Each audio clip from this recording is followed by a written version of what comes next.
Singapore পৃথিবীতে এর মতো শুধু 3টি শহরই আছে যারা একই সাথে শহর আর দেশ হিসেবে অভিহিত। সেগুলো হচ্ছে মোনাকো, ভ্যাটিকান সিটি আর সিঙ্গাপুর। আর আজ আমি আপনাদের বলবো এশিয়ার একটি দেশের ব্যাপারে, অথবা একটি শহর, অথবা দুটোই। সেটা হলো সিঙ্গাপুর। সিঙ্গাপুর 63টি ছোট বড় দ্বীপ নিয়ে গঠিত। এটি পৃথিবীর সবচেয়ে বিকশিত দেশের একটি। এটি পৃথিবীর অন্যতম একটি ছোট দেশ। আকারের হিসেবে এটি পৃথিবীতে 177তম তালিকাভুক্ত। এখানকার জনসংখ্যা হচ্ছে প্রায় 56 লাখ, যেটা এর আয়তনের হিসেবে অনেক বেশি। এ কারণে সিঙ্গাপুর পৃথিবীর তৃতীয় ঘনবসতিপূর্ণ দেশ। এই দেশটি আয়তনে ছোট হলেও প্রচুর ধনী একটি দেশ। এই কারণে পার ক্যাপিটা জিডিপির হিসেবে এটি পৃথিবীতে 7ম অবস্থানে আছে। এই দেশটি আয়তনে ছোট বলে এই দেশে প্রাকৃতিক সম্পদ তুলনামূলকভাবে কম। তবে এতে সিঙ্গাপুরের বিশেষ কোনো সমস্যা হয় না। এই দেশ পানিও আমদানি করে। তারপরেও এখানে ধনী ব্যক্তিরা সংখ্যায় মোটেও নগণ্য নয়। এখানকার মানুষজন এতই ধনী যে এখানকার প্রতি 6 জনে একজন কোটিপতি। পৃথিবীতে যে কোনো দেশেই 6 জনে একজন কোটিপতি হয় না। সেই হিসেবে সিঙ্গাপুর প্রথম অবস্থানে আছে। সিঙ্গাপুরের আইন কানুনও অনেক শক্ত। এখানে সততা আর স্বচ্ছতা নিয়ে অনেক কঠোর আইন অবলম্বন করা হয়। আর এই কারণেই এশিয়ার মধ্যে সিঙ্গাপুরেই সবচেয়ে কম দুর্নীতি হয়। আর পৃথিবীর সবচেয়ে কম দুর্নীতির দেশগুলোর মধ্যে এই দেশ 5ম অবস্থানে আছে। এখানকার রাস্তাঘাট খুব পরিষ্কার আর সবুজ থাকে। আর আপনি খুব সহজে এখানে কাউকে ভিক্ষাবৃত্তি করতে দেখবেন না, কারণ এখানে কোনো গরিবই নেই। বেকারত্ব এই মুহূর্তে অনেক দেশে বড় একটা সমস্যা হিসেবে পরিচিত, অথচ সিঙ্গাপুরে বেকারত্বের কোনো অস্তিত্বই নেই। যদি আপনি সিঙ্গাপুর যান তবে সেখানে অনেক উঁচু উঁচু দালান দেখতে পাবেন, অনেক ফিউচারিস্টিক বাগান আর নতুন প্রযুক্তি। আপনার হয়তো বিশ্বাস করতে কষ্ট হবে যে আর কয়েক দশক আগেও এই দেশটি এমন ছিল না যেমনটি আজ আছে। মাত্র 50-60 বছর আগেই, মানে 1960-এর দিকে এটি একটি ছোট বস্তির মতো ছিল। এখানকার কুঁড়েঘরগুলো কন্ট্রোল করত এখানকারই কিছু সন্ত্রাসী। এখানে না কোনো ভালো সংবিধান ছিল, না শিক্ষিত মানুষ ছিল, আর না তাদের থাকার জন্য ভালো ঘরবাড়ি ছিল। কিন্তু এরপর এমন কি হলো যে এ দেশটি এত বিকশিত হয়ে গেল আর পুরো দুনিয়াতে বিখ্যাত হয়ে গেল? তাহলে আসুন জেনে নেই যে সিঙ্গাপুর কিভাবে এত ধনী হয়ে গেল।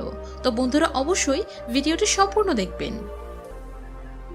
1965 সালে সিঙ্গাপুর একটি স্বাধীন দেশ হয়।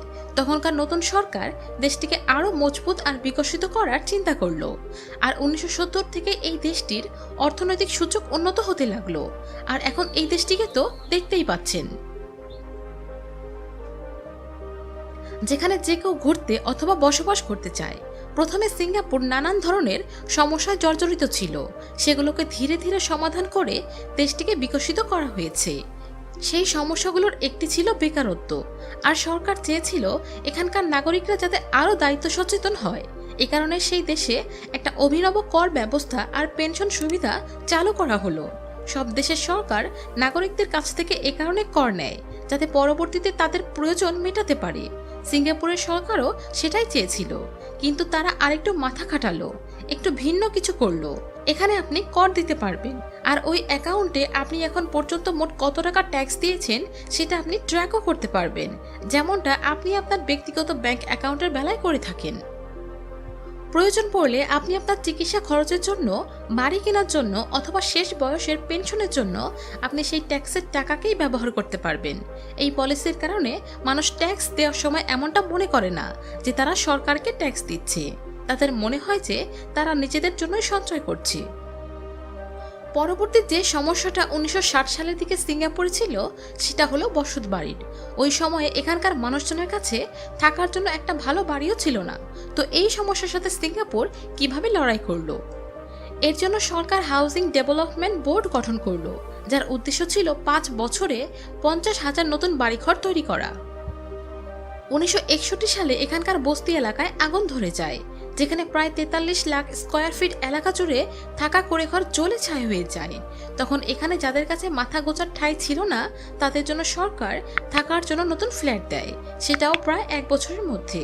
আর যে এলাকার বস্তি পুড়ে গিয়েছিল সেখানে সরকার আরও নতুন বাড়ি বানানো শুরু করলো। কিন্তু এই বাড়িগুলোকে মানুষ ভাড়া নিতে পারত, ক্রয় করতে পারত না। 1964 সাল থেকে সরকার এই বাড়িগুলোকে স্থায়ীভাবে বিক্রি করার কাজও শুরু করে দিল। এভাবে সরকার সেখানে বাড়ি বানাতে থাকলো আর বিক্রি করতে থাকলো। এতে একদিকে যেমন মানুষের ঘরবাড়ির সমস্যার সমাধান হলো, অপরদিকে সরকারও ধনী হতে শুরু করলো। সেখানকার মানুষ তাদের পেনশনের টাকা খরচ করে সেসব সরকারি বাড়ি সহজেই কিনে নিতে পারত।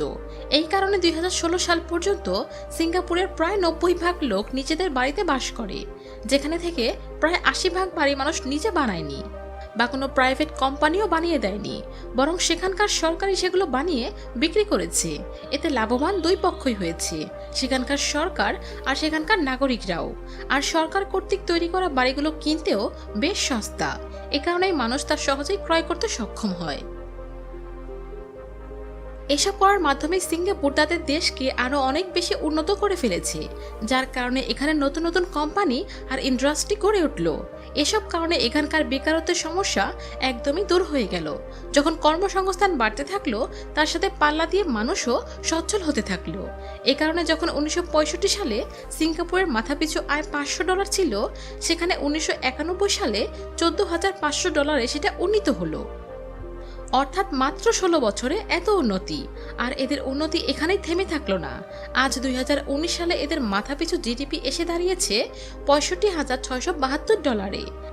যে দেশ 60-এর দশকে দারিদ্রতা, বেকারত্ব আর সন্ত্রাসের কারণে জর্জরিত ছিল, আজ 2019-এ এসে সেটার কি অবস্থা। বিশ্বের জনসংখ্যার হিসেবে সবচেয়ে বেশি কোটিপতি এখানেই পাওয়া যায়। দুর্নীতি এখানে নেই বললেই চলে, আর বেকারত্ব একেবারেই নির্মূল হয়ে গেছে। এই দেশ আয়তনে অনেক ছোট বলে এখানে প্রাকৃতিক সম্পদের পরিমাণ অনেক কম। এখানে চাষাবাদ না হওয়ার মতোই হয়, কিন্তু আয়তনে ছোট হওয়ারও অনেক সুবিধা সিঙ্গাপুর পেয়ে থাকে। এই দেশটির ভৌগোলিক অবস্থান বেশ ভালো। এটি বিশ্বের এমন জায়গায় অবস্থিত যেখান থেকে এটি সমুদ্রপথের মাধ্যমে বিশ্বের যে কোনো দেশের সাথে যোগাযোগ রক্ষা করতে পারে। এটা একদম মাঝখানে অবস্থান করে, যার কারণে যে কোনো কিছু এখানে আমদানি অথবা রপ্তানি করতে এদের মোটেও বেগ পেতে হয় না। সিঙ্গাপুরের বন্দর বিশ্বের সবচেয়ে বড় দ্বিতীয় বন্দর হিসেবে অভিহিত, আর এটি বিশ্বের 123টি দেশে প্রায় 600 বন্দরের সাথে যোগাযোগ স্থাপন করে। এর অর্থ হচ্ছে সিঙ্গাপুর বিশ্বের একটা বড় যোগাযোগ কেন্দ্র। এছাড়া সিঙ্গাপুর সিটি একটা স্মার্ট শহরও বটে। এখানে 90% মানুষের কাছে স্মার্টফোন থাকে। এর মানে শুধু এখানে যারা একদমই বাচ্চা, যারা ফোন চালাতে পারে না, তারা বাদে সবার কাছেই স্মার্টফোন থাকে। সিঙ্গাপুরের হাউজিং অ্যান্ড ডেভেলপমেন্ট বোর্ড সে দেশের পরিবেশ রক্ষার্থে অনেক ধরনের উন্নত পদ্ধতি অবলম্বন করে থাকে। যেমন ওই দেশের প্রায় প্রত্যেক জায়গায় সেন্সর লাগানো থাকে, যেটা সবসময় তাপমাত্রা আর শীত পর্যবেক্ষণ করে থাকে। তাপমাত্রা বেশি হয়ে গেলে সেসব সেন্সর বড় বড় বিল্ডিং আর রাস্তায় থাকা পাবলিক ফ্যানগুলো স্বয়ংক্রিয়ভাবে চালু করে দেয়, যাতে শহরের তাপমাত্রা কমে যায় আর মানুষের কোনো সমস্যা না হয়। এছাড়াও আপনি যখন এখানকার ট্রেনে ভ্রমণ করবেন ভিড় ঝঞ্ঝাট এড়ানোর জন্য, এর মানে আপনি গাড়ি ব্যবহার না করার ফলে পরিবেশ দূষিত করছেন না। আর সে কারণে সরকারের তরফ থেকে আপনি একটি অ্যাপের মাধ্যমে কিছু সম্মানী আর পুরস্কার পাবেন। এখানকার সরকার সবসময়ই চায় যাতে পাবলিক ট্রান্সপোর্ট বেশি ব্যবহার করেন। সিঙ্গাপুর এমন একটি দেশ যেখানে যেমন আপনি উঁচু দালান দেখতে পাবেন, তেমনই সবুজাব বনায়নও দেখতে পাবেন। আর এর কারণে দূষণের ভয়ও তেমন থাকে না।